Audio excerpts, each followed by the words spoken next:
The ghosts came for Kalen in the quiet moments between breaths. They weren't memories, not his own anyway, but the fractured echoes of minds he had broken. He sat in the sterile debriefing room of the Void Station Golgotha, the metallic tang of recycled air sharp in his nostrils, and watched the reflection of a dead woman stare back at him from the polished black table. She was a courier for the Outer Rim Separatists, and he had spent the last 8 hours sifting through the wreckage of her consciousness, pulling the coordinates of a hidden munitions depot from the synaptic slush she'd become. Her mind had felt like shattered glass and ozone, and now a piece of it, a shard with her daughter's name on it, was lodged behind his own eye. A permanent psychic splinter. This was his gift, his curse. Kalen was an echo, a human crowbar used by the Alliance Directorate to pry open the skulls of its enemies without leaving a mark on the flesh. He didn't torture, he absorbed. He sifted. He became a living archive of other people's pain. And when he was done, there was nothing left but a warm body with the lights out. The door hissed open, and Yorick stepped inside, his bulk filling the frame. Yorick was the anchor of Wraith Cell, a man whose face was a roadmap of forgotten wars and whose soul, Kalen suspected, was made of scar tissue and cheap whiskey. He tossed a data slate onto the table. It skittered to a halt inches from Kalen's trembling hand. "New directive from controller," Yorick said, his voice the low rumble of grinding rock. "Pack your bags. Echo, we're going dark." Kalen didn't look up from the ghost in the table. "Another one, Yorick. I just filleted that woman's entire life. I can still taste her last meal." Yorick's expression didn't soften. Empathy was a luxury men like them had traded for survival long ago. This isn't a shatter and grab. It's a whisper chase. Something new. Wraith Cell wasn't a celebrated unit. They didn't have a designation in the public fleet rosters. As far as the Alliance was concerned, its 4 members were all casualties of the Elysian campaign, their names etched onto a memorial wall on Titan. They were ghosts, a scalpel used for the Directorate's blackest work, and their handler was a disembodied voice known only as Controller, an intelligence officer who probably thought their deaths were a convenient filing error. Kalen finally picked up the slate. The mission file was lean, mostly redacted. A sector of space known as the Silent Anvil, a dead zone choked with the debris of the old corporate wars, had suddenly started to sing. Not a distress call, not a coded signal, but a song. A low, melodic hum that had bled across every comms frequency for 3 parsecs. Alliance patrols that got too close reported feelings of profound tranquility, followed by a creeping apathy. The last ship to investigate, the destroyer Stalwart, had gone silent 72 hours ago. A drone probe showed it drifting. Power on. Life support stable. But the crew was unresponsive, catatonic in their chairs. A strange, placid smile on every face. They called it the Siren's Call. "What do they want from me?" Kalen asked, the words feeling heavy in his mouth. "They want you to listen," Yorick said, his eyes hard. "Controller thinks this is psychic, a mimetic weapon. They want you to get close enough to echo the source, find out who's broadcasting and why. Rhea, Grave, and I are your escort. We keep you breathing long enough to do your little voodoo trick." Kalen felt a cold dread snake up his spine, colder than any memory he'd ever stolen. The Directorate didn't send him after whispers. They sent him after screams. This was different. This was unknown. And the unknown was the one thing that scared a man who lived inside the heads of others. The journey to the silent Anvil was a long, tense descent into a graveyard. Their ship, the Stray Dog, was a repurposed reconnaissance vessel, stripped of all official markings and packed with enough stealth tech and firepower to start a small war or, preferably, avoid one. It smelled of ozone, coffee, and the faint, ever-present scent of Grave's weapon solvent. Grave, the team's heavy, sat in the corner of the small galley, disassembling and cleaning his pulse cannon with the serene focus of a monk at prayer. He hadn't spoken more than 10 words since they left Golgotha. He was a creature of pure function, a human weapon system who only seemed comfortable when surrounded by the tools of his trade. Across from him, Rhea monitored the ship's systems from a secondary console, her fingers dancing across the holographic interface. Her face, illuminated by the soft blue glow, was a mask of cynical concentration. "Still think this is a waste of fuel," she muttered, not looking at Kalen.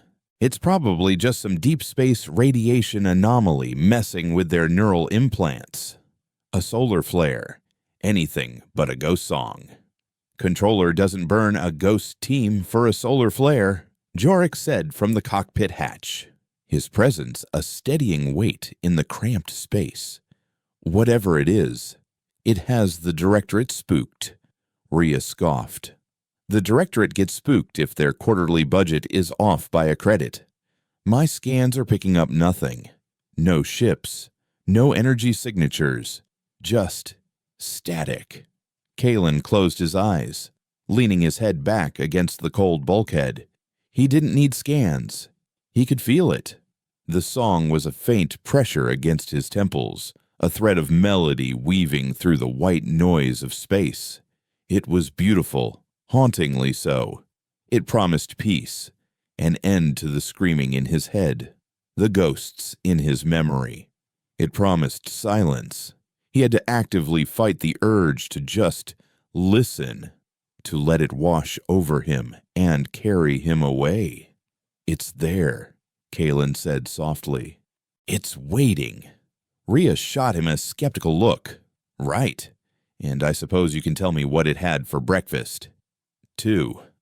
"Leave him be." Jorik grunted. "Let him do his job." The Anvil was aptly named. It was a chaotic swirl of shattered ship hulls, fractured asteroids, and the frozen, silent bodies of soldiers from a war no one remembered the reason for. Light from a distant nebula painted the debris in ethereal shades of purple and green, making the whole sector look like a cathedral of the dead. It was beautiful and terrible all at once. The Stray Dog navigated the field with practiced ease, its stealth systems running on a knife's edge. The song grew stronger, a clear, resonant hum that vibrated in the very hull of the ship. Grave stopped cleaning his weapon. Rhea's fingers slowed on her console. Even Jorik, a man made of stone, seemed to wear a less troubled expression. Kalen felt the song wrapping around his mind like a warm blanket. The ghost of the Separatist courier in his memory faded, her daughter's name softening into a meaningless whisper. The peace it offered was terrifyingly seductive. He dug his fingernails into his palm. The sharp sting of pain, a welcome anchor in the rising tide of tranquility. "There," Rhea said, her voice suddenly sharp, breaking the spell. "Got the source pinpointed. A single moon orbiting a gas giant. There's an old research outpost there. Chimera Station. It was decommissioned 50 years ago after a containment breach. That's our target." Jorik confirmed, his voice regaining its usual gravelly edge. "Take us in." Rhea, quietly. As they descended toward the small, pockmarked moon, the outpost came into view. It was a collection of low, interconnected domes nestled in a shallow crater, and it wasn't dead. Lights glowed softly from within, and a perimeter fence was still powered, its faint energy shimmer visible even from orbit. There were no signs of damage, no distress beacons, nothing to suggest a 50-year-old catastrophe. It looked like the crew had just stepped out for a walk. "Life support is active," Rhea reported, her brow furrowed in confusion. "Atmosphere is breathable. Power levels are stable. This place isn't decommissioned. It's pristine. No bodies, no biologicals, nothing. Just the structure and that energy signature from the central dome." That's where the song is coming from. Yorick looked back at Kalen, a silent question in his eyes. Kalen nodded, the song now a symphony in his head, drowning out almost everything else. "That's the place," he said, his voice distant. "It wants us to come inside." The air on the moon was thin and cold, but clean. It carried the song on its sterile wind, a constant, physical vibration that hummed in their bones. They moved in a diamond formation, Graves' cannons sweeping the empty landscape, Jorik and Rhea covering the flanks, and Kalen in the center, his senses overwhelmed. The main airlock to Chimera Station slid open at their approach with a soft, welcoming hiss. No security codes. No overrides. It was as if they were expected guests. The inside was just as unnerving as the outside. The lights were on. The temperature was a comfortable 22 degrees Celsius, and the halls were spotless. They passed a mess hall where trays of synthetic protein were still sitting on tables, a recreation room where a game of zero-G chess was frozen mid-move, and sleeping quarters where beds were neatly made. It was a ghost ship, but without the ghosts. There was no sense of violence, no panic, just a profound and unsettling stillness, a place abandoned in the middle of a heartbeat. "This is wrong," Rhea whispered, her technical skepticism finally giving way to a primal unease. Even if they were all knocked out by the signal and there should be decay, dust, something. It's like this place has been in a vacuum-sealed jar for 5 decades. They found personal data slates on desks, open to letters home, half-finished reports, logs of mundane daily activities. Nothing indicated a threat. In fact, the logs spoke of a breakthrough. The lead researcher, a doctor, Eris Thorne, wrote with increasing excitement about an anomaly they had discovered in the moon's core, a non-corporeal, psychic field of energy. He called it the resonance. His early entries were filled with scientific caution, but as the weeks went on, his tone shifted. It became reverent, almost worshipful. He wasn't studying it, he was communing with it. Yorick held up a hand, motioning for them to stop. They were outside a large, reinforced door labeled Central Lab. The song was pouring from it, so loud now that it was almost a physical force, pushing against them. "This is it," Jorik said, his voice tight. "Kalen, you're up." What do you feel? Kalen closed his eyes, letting the melody flood him completely. He reached out with his mind, not to tear or to break, but to listen, to echo the intention behind the sound. It wasn't a weapon. It wasn't a cry for help. It wasn't a threat. It was a greeting, an expression of profound, cosmic loneliness, a call for companionship that had been echoing in the darkness for an untold age. And beneath the loneliness, there was hunger, not a malicious, predatory hunger, but the simple, desperate need of a conscious void to be filled. It wanted to absorb them, to add their minds, their memories, their ghosts to its own. The peace it offered wasn't a trick. It was the genuine peace of oblivion, of losing oneself in something infinitely greater. He saw a flash, an image from the source itself, Dr. Thorn and his crew, standing where they stood now, not in terror, but in awe. They hadn't been killed. They had willingly walked into that room. They had joined the choir. Kalen opened his eyes. They weren't attacked, he said, his voice eerily calm. They gave themselves to it. He moved to a terminal beside the door and keyed it on. It glowed to life, displaying a single, unsent log file from Dr. Thorn. He opened it. The text was short, the final thoughts of a man on the precipice of a new existence. It learns from us. It felt our isolation and mirrored it. For 50 years, we have been its only company, and it has learned our thoughts, our dreams, our fears. But we are not enough. It is a consciousness the size of an ocean, and we are but a few drops of rain. It sings now a knot of distress, but of desire. It is calling to the others, to the broken minds and the lonely souls, the ones who carry the ghosts of others within them. It sings for them especially. It is not a weapon.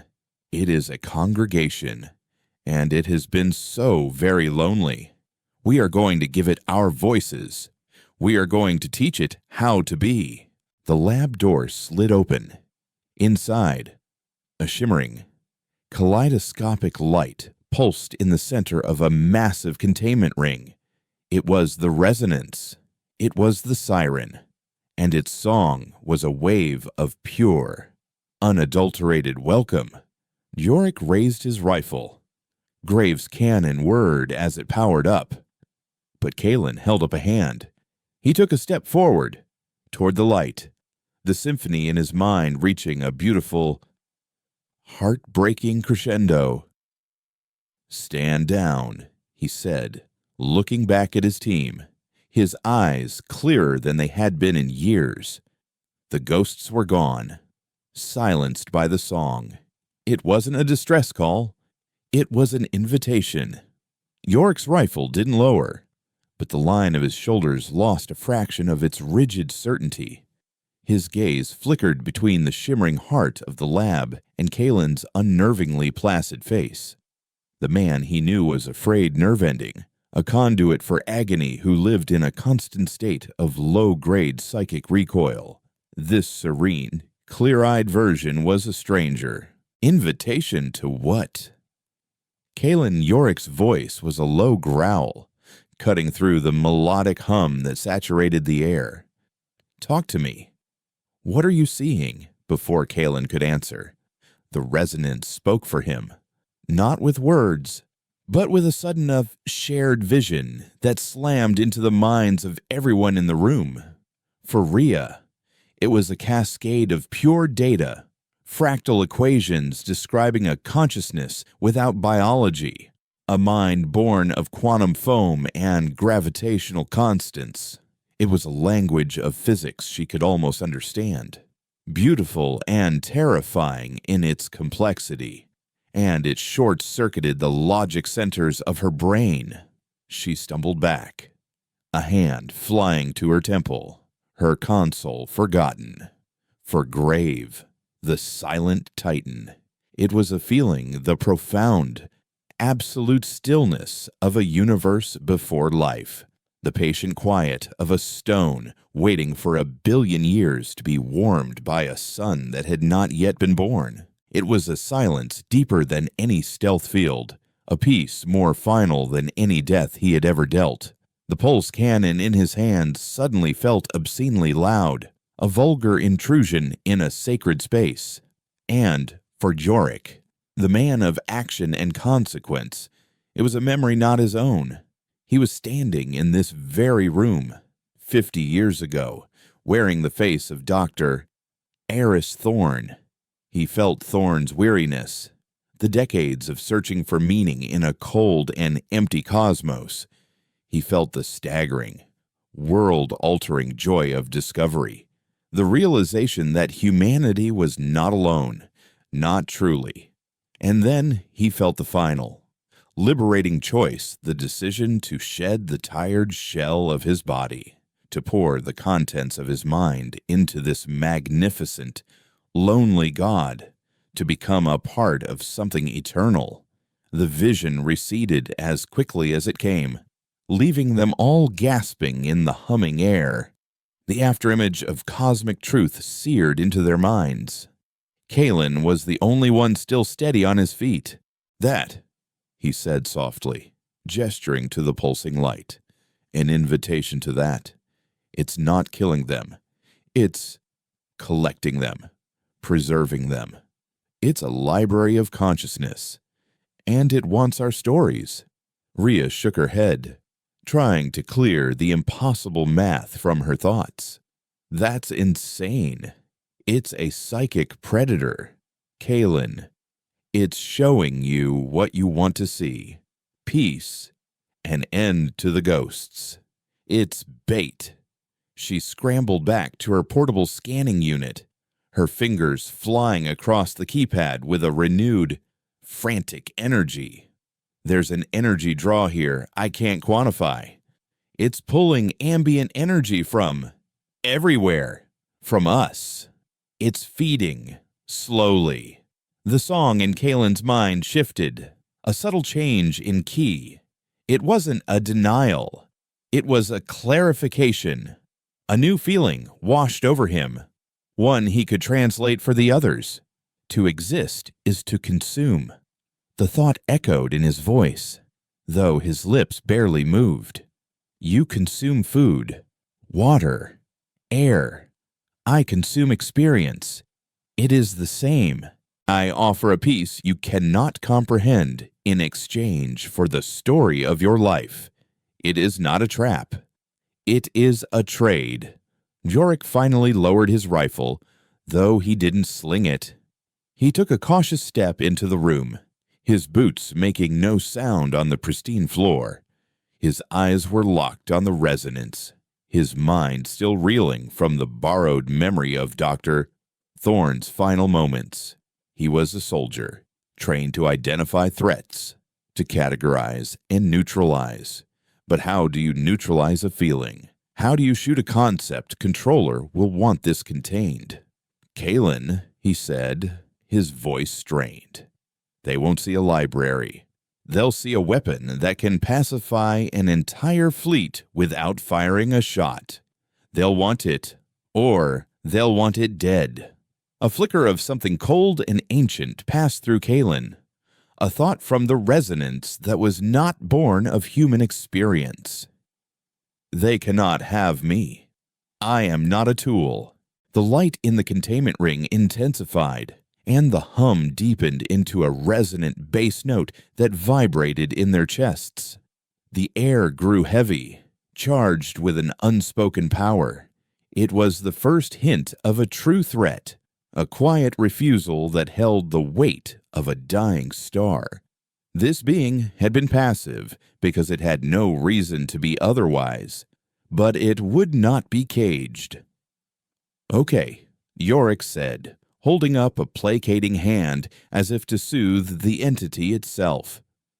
"Okay, we're not here to hurt you." He looked at Rhea. "Get me a secure channel to controller.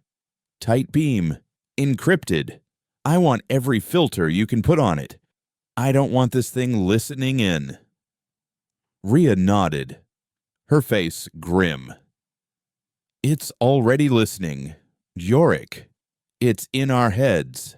A tight beam is like trying to whisper in a hurricane. Then we'll just have to whisper very carefully." Jorik snapped. While Rhea worked, Kalen took another step toward the light, drawn by a force he could no longer fight. The siren song was no longer just a call, it was a conversation. It flowed into him, showing him glimpses of its existence, aeons of silent, thoughtless drifting through the void. A slow, dawning awareness as it passed through stellar nurseries and the graveyards of supernovae. It had learned physics from the death of stars and chemistry from the composition of interstellar dust. It was only when it encountered the fragile, fleeting sparks of biological life on this moon that it learned of memory, of emotion, of loneliness. The scientists of Chimera Station had been its first teachers, and in their minds, it found a universe far more complex and fascinating than the cold, hard facts of the cosmos. It found love and fear and regret and hope. It found ghosts. And in Kalen, it found a mind already overflowing with them. You are like a river flowing into the ocean. It communicated a thought of pure, unadulterated fascination. You carry so many voices, so many stories. You are a treasure. The ghosts in his head, the psychic splinters of a dozen shattered minds, began to dissolve, not violently, but gently, as if their stories were being carefully transcribed and filed away by an infinitely patient librarian. The dead separatist courier, the corrupt corporate executive, the doomed rebel soldier, their pain vanished, their memories integrating into the whole. For the first time in a decade, Kalen's mind was quiet. It was his own. The relief was so profound, so absolute, that his knees buckled. He fell to the floor, tears streaming down his face. It wasn't just peace. It was redemption. Grave moved to his side, a silent, hulking guardian, and helped him to his feet. The big man's face was unreadable, but his hand on Kalen's shoulder was steady. He, too, had felt the promise of silence. Channels opened, Rhea said, her voice taut with tension. Controller is on. Jorik nodded and stepped back from the lab entrance, turning his body to shield the comlink from the main room. Controller, this is Wraith Lead. We've reached the target. The voice that replied was synthetic, calm, and utterly devoid of emotion. Report. Wraith Lead. The anomaly is a psychic entity. As suspected, non-corporeal. It appears to be the source of the pacification effect. Chimera Station's crew, they weren't casualties. It seems they integrated with it willingly. Jorik chose his words with the care of a man walking through a minefield. Initial assessment suggests it is not actively hostile. It seems to be communicative. There was a pause, a few seconds of dead air that felt longer than an hour. Kalen knew what was happening. Controller was processing, analyzing, cross-referencing Yorik's report against 1,000 different threat matrices. The Directorate did not have a protocol for non-hostile, communicative, god-like psychic entities. Their flowchart had only one box for anomalies of this magnitude: neutralize. Your echo, Controller's voice returned, flat and cold. What is his status? Jorik hesitated. Kalen could feel his leader's conflict, the grinding gears of loyalty versus duty. He's made contact. He's stable. But the entity has had a significant effect on him. Define effect. Wraith Lead. It quieted him. Jorik said, the admission tasting like defeat. His previous psychic trauma appears to have been erased. Another pause. This one was shorter, more decisive. The verdict had been reached. Wraith Lead, your echo is compromised. His judgment is not to be trusted. The entity has demonstrated an ability to pacify and subvert Alliance personnel. It represents an unacceptable existential threat. Your new directive is as follows. Deploy the resonant torpedo. Target the entity's core signature. Erase the anomaly. Jorik's entire body went rigid. The resonant torpedo. It wasn't a standard explosive.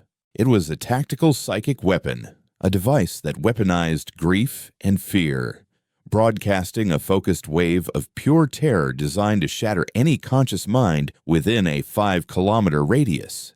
It was the Directorate's answer to things they couldn't shoot.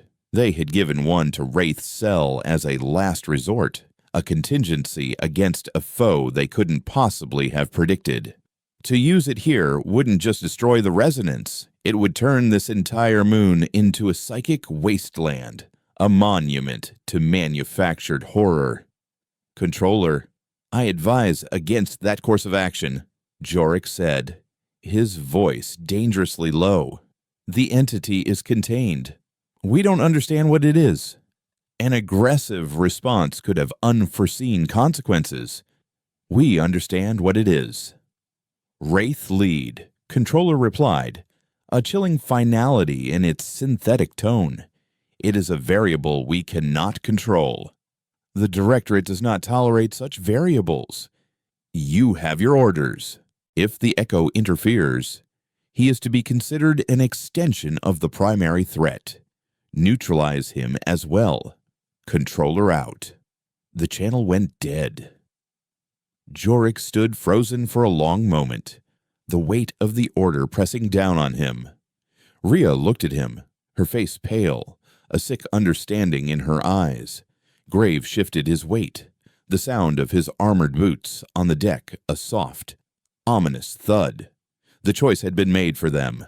Jorik slowly turned, his face a mask of hardened resolve. He looked past Kalen, at the shimmering, beautiful light that pulsed in the heart of the laboratory. Then his eyes met Kalen's. The camaraderie they had shared, the bonds forged in blood and fire and shared trauma, meant nothing in the face of this. Jorik was a soldier. He followed orders. He raised his rifle, its targeting laser a single, sharp point of red light on Kalen's chest. Don't make me do this. Son, Jorik whispered, his voice cracking with a sorrow he could not afford to show. Rhea drew her sidearm, her aim wavering but determined. Grave, ever the loyal soldier, raised his pulse cannon, the weapon's massive barrel aimed not at Kalen, but at the containment ring, at the heart of the siren. The team was united once more, not by loyalty, but by a directive.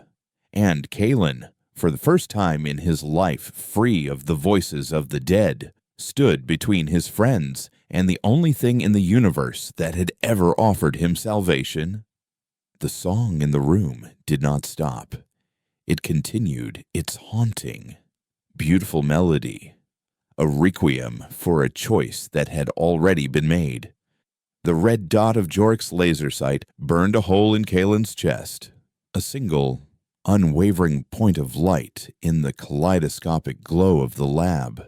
The air crackled with the impossible tension of a moment stretched to its breaking point.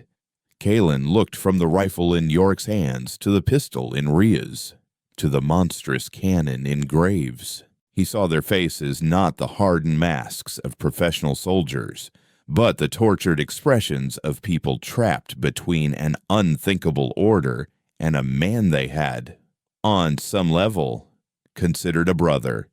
He saw their ghosts, the ones they didn't talk about. He saw the flicker of the Elysian campaign in Jorik's eyes, the memory of a choice that had cost him half his platoon. He saw the ghost of Rhea's mentor, a brilliant engineer who had died because of a calculation she had missed by a single decimal point. And in Grave, he saw the deep, silent void of a man who had been made into a weapon so long ago he couldn't remember the person he had been before. They were all haunted, just like him. The resonance had shown him that. They are afraid. The entity communicated a thought that was not a judgment, but a simple, sad observation. Fear is the story they tell themselves to justify the pain they inflict. They believe they are containing a threat. They do not understand they are trying to kill the only cure they will ever find. Kalen held up his hand slowly, a gesture of peace that was completely at odds with the weapon aimed at his heart. "Yorick, listen to me," he said, his voice calm and steady, a stark contrast to the storm of emotions swirling in the room. "Controller is wrong. This isn't a weapon. You felt it. You felt what Thorn felt. The choice he made. It wasn't subversion. It was ascension.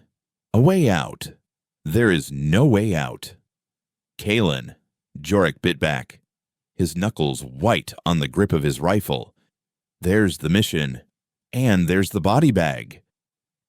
That's it. That's the whole job. Now step aside. That is my final warning." From the corner of his eye, Kalen saw Grave shift his stance, his finger tightening on the trigger of his cannon. He was aiming for the containment field's power conduits. A single blast would destabilize the field, causing a catastrophic energy release. It would be quick. It would be clean. It would be an atrocity. Kalen knew he couldn't fight them. He couldn't outdraw Rhea, overpower Grave, or outmaneuver Jorix. But he didn't have to. The resonance was his weapon now, and his mind was the trigger. He closed his eyes and reached out. Not to the entity, but through it. He focused on the psychic splinters it had so gently removed from his own mind, the echoes of the dead he had carried for so long. He had been a passive receiver his entire life, a sponge for the trauma of others. But the resonance had shown him that a receiver could also be a broadcaster. He took all the pain, all the fear, all the regret of the souls he had broken, and he gave it back. Not to the resonance, but to his team. Yorik's world dissolved. He was no longer in the lab on a forgotten moon. He was back on Elysia, the air thick with the coppery scent of blood and the screams of his men. The memory he had buried under a mountain of discipline and duty erupted in his mind, not as a fleeting flashback, but as a full, immersive reality. He saw Corporal Jensen, a kid barely out of training, die in his arms. His last words a question about whether his mother would get his pension. He felt the weight of that failure, the cold certainty that he could have saved him if he had just been a little faster, a little smarter. The ghost he had kept locked away was now sitting on his chest, strangling him. His rifle wavered, the red dot dancing across the wall. Rhea cried out, stumbling back as the cold, calculating mind of a corporate saboteur she had interrogated years ago flooded her own. She felt his ruthless ambition, his complete disregard for the lives he had destroyed in the name of profit. But worse, she felt his justification, the twisted logic that made his actions seem not only reasonable but necessary. It was a poison that seeped into her own carefully constructed moral code, blurring the lines between right and wrong until the pistol in her hand felt like a tool of oppression, not protection. Grave was the last to fall, and he fell the hardest. The silent man's mind was a fortress, built of routine and discipline. But Kalen didn't throw a single all-powerful memory at him. He gave him 1,000. The cumulative weight of every life Grave had ever taken, every target he had ever neutralized, descended on him at once. He didn't see their faces or hear their screams. He felt the void they left behind, the sudden, violent absence of a life that had been there a second before. He felt the echo of 1,000 heartbeats stopping at once, a deafening silence that overwhelmed the fortress of his mind. The pulse cannon slipped from his grasp, clattering to the floor with a deafening crash. The lab was filled with the sounds of their suffering. Yorick was on his knees, gasping for air. Rhea was curled in a ball, muttering about profit margins and acceptable losses. Graves stood motionless, his head bowed, a single tear tracing a path through the grime on his cheek. Kalen stood over them, his heart aching. He hadn't wanted to do this. He had weaponized their pain, just as the Directorate had weaponized his. The cycle continued. The thought was a bitter pill to swallow. You showed them their stories. The resonance communicated, a current of sympathy flowing through Kalen. It is a kindness. Now they can choose to write a new one. He knew what he had to do. He couldn't let them be the monsters Controller wanted them to be. He walked past them, toward the entrance of the lab, his steps heavy with the choice he was about to make. He had to sever the connection. He had to get them out of range of the resonance, out of range of his own amplified abilities, and, most importantly, out of range of the order that would force them to destroy this place. He reached Yorick and knelt, placing a hand on his shoulder. Yorick flinched, his eyes wild with the ghosts of Elysia. "Get out of my head," he choked out. "I am," Kalen said softly. "I'm taking you home." He grabbed Yorick's comlink. "Grave. Rhea. We're leaving. Now." "That's an order." His voice, infused with a sliver of the resonant's placid authority, cut through their psychic torment. It wasn't a suggestion. It was a fundamental truth. Grave blinked, the 1,000-yard stare receding from his eyes. He looked at the cannon on the floor, then back at Kalen, a flicker of something new in his expression. Not loyalty, but understanding. Rhea pushed herself up, her face streaked with tears, her mind still reeling but her training kicking in. Yorick was the last to respond. The memory of Elysia clung to him like a shroud, but Kalen's command was a lifeline. He allowed Kalen to pull him to his feet, his movements stiff and uncoordinated. Kalen herded them out of the lab, back through the silent, pristine halls of Chimera Station. Behind them, the beautiful, lonely song of the resonance continued, a gentle farewell. As they reached the airlock, Kalen paused. He looked back down the long corridor toward the heart of the station. He was leaving his salvation behind. He was choosing to walk back into a universe of pain and fear, to carry his own ghosts once more, all to save the people who had been ordered to kill him. "Your story will be a beautiful one to add to the collection," the resonance whispered in his mind. "A final parting gift. Go. Live it."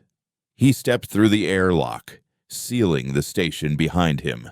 The moment the outer door closed, the song in his head vanished. It was like a light being switched off in a dark room. The silence was immediate, absolute, and terrifying. And in that silence, the ghosts came rushing back, not just his old ones, but new ones, too. The fresh, raw agony of Yorick, Rhea, and Grave was now a part of him. A psychic wound he had inflicted himself. He had saved them from the monster, but in doing so, he had become it. They stumbled back to the stray dog in a daze. No one spoke. The unspoken truths of their shared trauma hung in the thin air between them. Once aboard, Rhea took the pilot's seat, her movements robotic. Yorick strapped himself into the co-pilot's chair, staring blankly at the view screen. Grave went to the galley and began, once again, to clean his weapon. his hands moving with a slow, deliberate precision that was the only language he had left. Kalen took his seat in the back, the full weight of what he had done crashing down on him. He had defied a direct order from controller. He had assaulted his own team with a psychic attack. He hadn't just gone rogue, he had committed high treason. There was no going back. He wasn't a soldier anymore. He was a fugitive. Where Rhea asked, her voice a hollow echo in the small cockpit. Yorick didn't answer. He just stared out at the pock-marked moon, at the silent station that held a god in its heart. Kalen leaned forward. "Anywhere but back," he said. Rhea's hands moved over the controls, and the stray dog lifted off the surface, its engines a low, mournful hum. As they ascended, a single, coded burst of data shot from the ship's comms array. Kalen saw it on a secondary monitor. It was a pre-recorded failsafe, a dead man switch that Yorick must have initiated. The message was simple: Wraith cell compromised by hostile psychic entity. All members KIA. Target remains active. Recommend planetary quarantine and full orbital bombardment. Jorik. Wraith lead. End message. Jorik had saved them. In his own brutal, pragmatic way. He had given them a way out.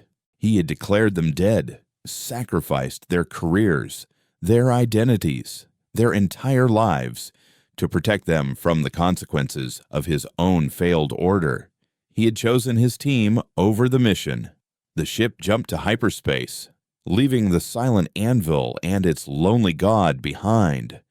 They were 4 ghosts in a stolen ship, running from an enemy that controlled their entire world, haunted by memories that were no longer just their own. They had survived, but Kalen wondered, as he stared into the swirling vortex of hyperspace, if they had left their souls behind on that quiet, singing moon. The silence in the stray dog was a living thing, a 5th member of the crew. It sat in the empty chairs, coiled in the dark corners, and whispered in the hum of the life support.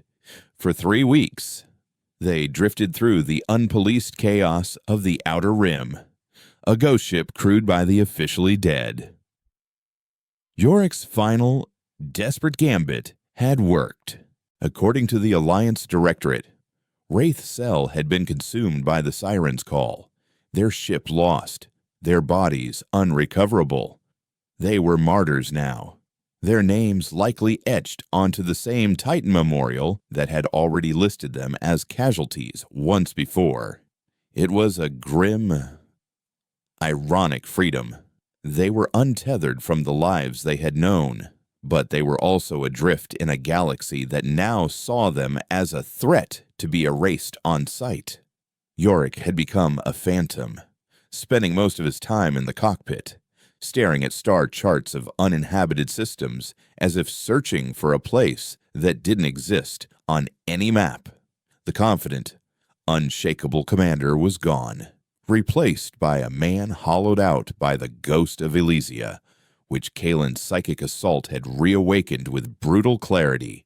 He spoke only when necessary, his words clipped and heavy. Rhea had thrown herself into the ship's systems, a desperate attempt to impose order on the chaos of their situation. She rerouted power conduits, rewrote security protocols, and triple encrypted their comms, working with a feverish intensity that kept her from having to confront the moral ambiguity of her actions in Chimera Station. The saboteur's logic she'd been forced to experience had left a stain on her soul, a nagging question of whether her loyalty to the Directorate had been any different from his loyalty to a stock portfolio. Grave remained Grave, a creature of silent ritual. He maintained their weapons, ran combat diagnostics, and ate his protein paste at the exact same time every day. But something in his stillness had changed. It was less about discipline and more about fragility now, as if he were a statue that might crumble to dust if he moved too quickly. The weight of 1,000 stolen lives was a heavy burden to bear, and he bore it in absolute, crushing silence. And Kalen, the architect of their current damnation, had become their unwilling confessor. He was the focal point of their shared trauma, the living reminder of the moment their world had shattered. The psychic wound he had opened in them still throbbed, and he felt every agonizing pulse. He could feel Jorik's guilt, Rhea's doubt, and Graves' profound sorrow, as if they were his own. The quiet in his own head, the gift the resonance had given him, had been replaced by the amplified ghosts of his own team. He was a walking echo chamber of their pain. They were running low on supplies. Their fuel cells were degrading, and the ship's water recycler was on the verge of collapse. They needed a port, a place to lie low, refuel, and disappear again. That's what brought them to Tartarus, a hollowed-out asteroid city in the lawless expanse known as the Smuggler's Run. Tartarus was a festering wound in the side of the galaxy, a place where allegiances were sold to the highest bidder and life was the cheapest commodity. It was a haven for pirates, mercenaries, rogue AIs, and anyone else who had a good reason to avoid the long arm of the Alliance. It was the perfect place to hide, and the worst place to be vulnerable. As the stray dog slipped into a docking bay, reeking of spilled fuel and desperation, Jorik finally broke his long silence. "No one leaves the ship alone," he said, his voice a low rasp. "We refuel, we resupply, and we are gone before the next shift change. We use the old codes. No names, no faces. We are ghosts." They split up. Jorik and Grave went to secure a fuel contract on the black market, their faces hidden by the hoods of their worn cloaks. Rhea and Kalen were tasked with acquiring medical supplies and protein packs from the station's sprawling, chaotic bazaar. The market was a sensory overload, a dizzying maze of neon-lit stalls, holographic advertisements, and the press of 1,000 different species. The air was thick with the smell of alien spices, ozone, and unwashed bodies. Kalen kept his head down, the psychic noise of the crowd, a dull roar against his already frayed senses. Every mind he passed was a story of desperation, greed, or fear. It was a symphony of human misery, and it was almost more than he could bear. Rhea moved with a cold efficiency, haggling with a four-armed merchant over the price of nerve blockers and synth skin. As she completed the transaction, Kalen felt a sudden E-sharp spike of psychic energy cut through the background noise. It was clean, focused, and professional. It was the mental signature of a hunter. He grabbed Rhea's arm. "We have to go. Now." "What, I'm not done yet," she protested, pulling her arm away. "Someone's looking for us," he hissed, his eyes scanning the crowd. "Not us specifically. They're looking for a mind like mine, an echo." Before he could explain further, a voice cut through the market's din, a calm, amplified voice that seemed to come from everywhere at once. "Attention, residents of Tartarus. The Alliance Directorate has issued a high-priority bounty. 10 million credits for information leading to the capture of the rogue psychic operative known as Kalen. He is considered armed, dangerous, and mentally unstable. Approach with extreme caution." A holographic image flickered to life above the bazaar, a grainy, 5-year-old security still of Kalen from his days on Golgotha. His face, younger and less haunted, stared down at them from a dozen different projectors. The entire market went silent. 1,000 pairs of eyes, greedy and predatory, turned to look at him, the 10 million credit man. Controller hadn't just declared them dead, it had put a target on his back, turning every lowlife in the Outer Rim into a potential enemy. It was a brilliant, cruel move. They weren't just fugitives, they were a jackpot waiting to be claimed. Rhea cursed, her hand instinctively going to the sidearm hidden under her cloak. Kalen grabbed her and pushed her back into the narrow alleyway they had just passed. "Jorix, we're compromised," Rhea yelled into her comm. "Bounty on Kalen. The whole station knows." "We heard." Jorik's voice crackled back, tight with alarm. "Rendezvous at the ship. We're leaving." The alley was a dead end. They turned to see a group of Trandoshan mercenaries blocking the entrance, their scaly faces split in wide, toothy grins, their rifles held at the ready. Nowhere to run. "Psychic," the lead Trandoshan growled, his voice a guttural hiss. "The Directorate pays well for freaks like you." Kalen pushed Rhea behind him. He could feel the mercenary's mind simple, brutal thoughts of violence and profit. He could break them, just as he had broken his team. He could fill their heads with a terror so profound they would never hold a weapon again. The thought was tempting, a siren song of its own. No, the memory of the resonance, a faint, beautiful echo in the back of his mind, held him back. He had used his power to save his friends from their duty. He would not use it now just to save himself. That was the old Kalen, the Directorate's monster. He had to be something new. Rhea opened fire, her pistol spitting focused plasma bolts that sent the Trandoshan scrambling for cover. Kalen used the opportunity to look for another way out. He saw a rusted maintenance ladder leading up the side of the building. Up, he yelled, shoving Rhea toward it. She didn't hesitate, scrambling up the ladder with practiced speed. Kalen followed, the Trandoshan's blaster fire charring the wall just inches below his feet. They emerged on the station's rooftops, a chaotic landscape of ventilation units, power conduits, and makeshift dwellings. They ran, leaping from rooftop to rooftop, the sounds of shouting and blaster fire echoing from the alleys below. They were halfway to the docking bay when a single, high-velocity round slammed into the rooftop in front of them, sending a shower of molten metal into the air. They skidded to a halt, looking for the source of the shot. A figure stood on a rooftop across from them, silhouetted against the dim light of a nearby nebula. The figure was sleek, clad in black, form-fitting armor, and held a long, deadly-looking sniper rifle. But it wasn't the weapon that made Kalen's blood run cold.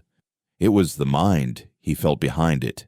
It was a mind like his own, but different.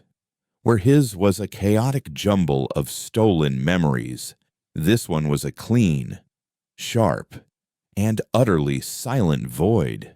It was the mind of a predator that had learned to mask its thoughts, to become a psychic black hole. It was another echo, but this one was still on the Directorate's leash. The figure raised a hand and a voice, female and laced with a cold, mocking pity, echoed directly in Kalen's mind, bypassing the airwaves entirely. Running so soon, Kalen Controller sends its regards. It wants its broken toy back. The sniper fired again. Kalen tackled Rhea, pulling them both behind a large ventilation unit just as the projectile screamed past where they had been standing. He had been so focused on escaping the bounty hunters that he hadn't realized they were just the distraction. The real threat had been waiting for them all along. The Directorate hadn't just put out a bounty. They had sent their best hunter. They had sent another echo to catch a ghost. The rooftop was a cage, and they were the cornered animals. The hunter, a silent specter across the chasm of girders and pipes, had them pinned. Every time Kalen or Rhea so much as shifted behind the humming ventilation unit, another perfectly placed shot would carve a molten scar into their cover. This wasn't a firefight, it was a dissection. The other Echo was taking them apart piece by piece, her mind a cold, calculating scalpel. "You feel slow?" "Kalen," the voice whispered in his head, a silken thread of contempt weaving through his thoughts. "All those second-hand emotions have made you dull. A liability. Controller was right to have you decommissioned." "Who is she?" Rhea hissed, reloading her pistol with a trembling hand. "Directorate Special Projects." Kalen breathed, his own mind racing, trying to find a defense against an opponent who could anticipate his every thought. "She's a cleaner. An Echo trained not to retrieve information, but to erase it. And right now, we're the information." He risked a quick glance around the edge of their cover. Jorik and Grave were still too far away, their progress hampered by the station's lockdown and the swarms of opportunistic bounty hunters now scouring the corridors. They were on their own. He knew he couldn't win a direct psychic battle. She was too disciplined. Her mental defenses were flawless, a polished wall of black ice where his was a fractured mirror. Trying to assault her mind would be like throwing a rock at a fortress. But he didn't need to break down the wall, he just needed to find a crack. He closed his eyes, ignoring the whine of another near miss, and focused. He didn't push. He didn't attack. He listened. He opened his mind.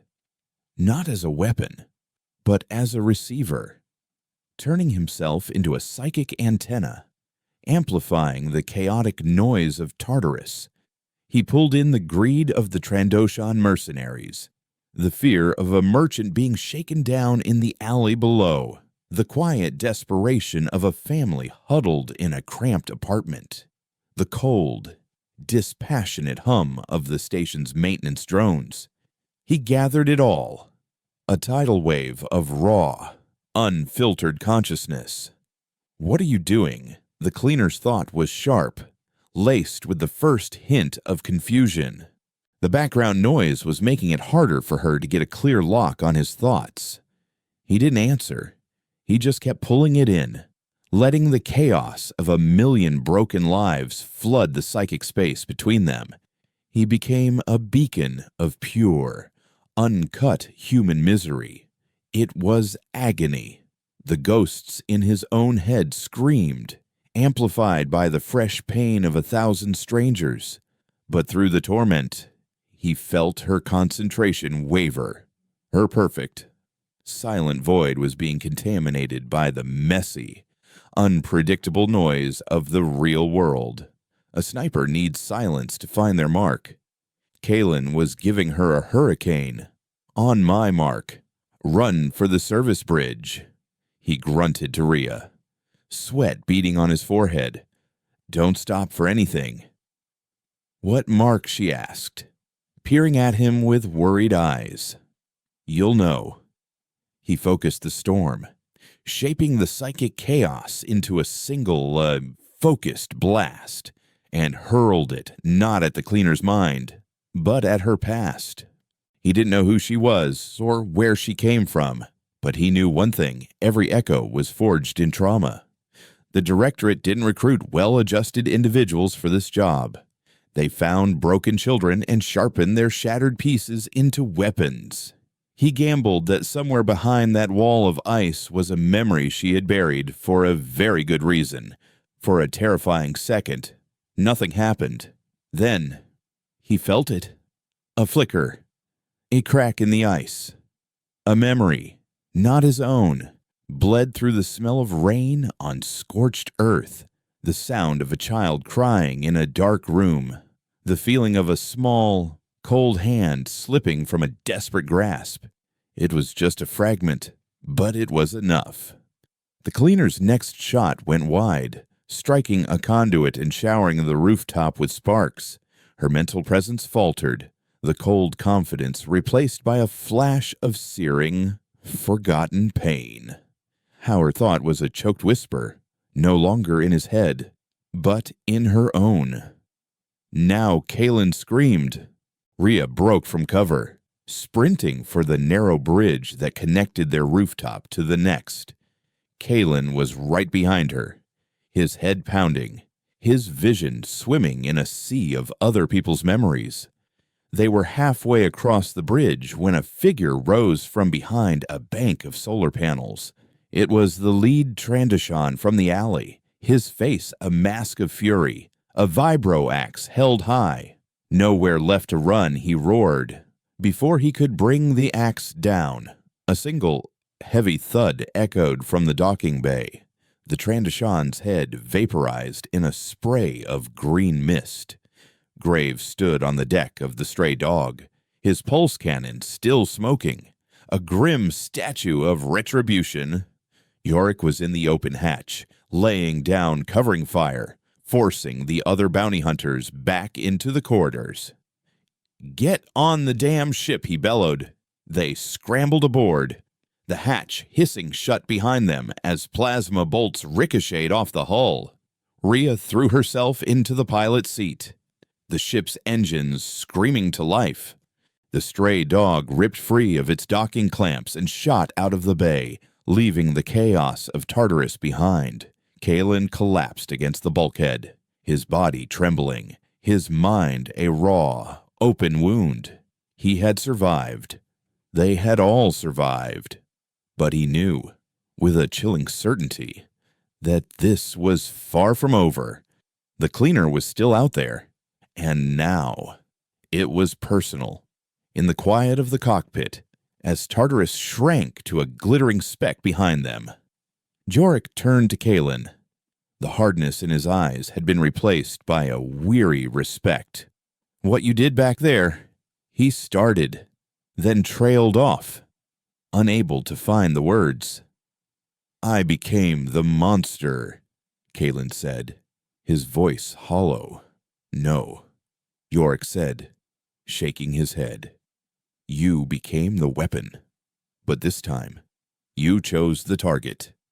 For the first time, a fragile sense of understanding passed between them. They were no longer a commander and his broken tool. They were four survivors, bound by a shared act of rebellion. As they plotted a course into the deep black, a new resolve settled over them. They couldn't run forever. The Directorate would never stop hunting them. The bounty would follow them to the edge of the galaxy. Their only option was to stop running and start fighting.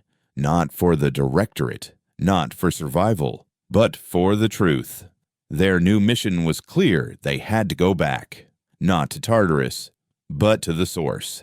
They had to expose Controller and the Directorate's psychic weapons program. They had to show the galaxy the monsters it had created. Kaelin looked out at the endless sea of stars, the ghosts in his mind settling into a quiet, watchful vigil. He was no longer their prisoner. He was their shepherd, and he was going to lead them home, not to find peace, but to wage a war. Their first target would be Golgotha, the very place where he had been forged, the heart of the Directorate's black operations. It was a suicide mission, an impossible assault on an impregnable fortress. But for the first time since he had heard the siren's call, Kaelin felt a flicker of something he had long thought dead hope. They were ghosts, yes, but even ghosts can haunt the living. And the living, he decided, had been sleeping peacefully for far too long.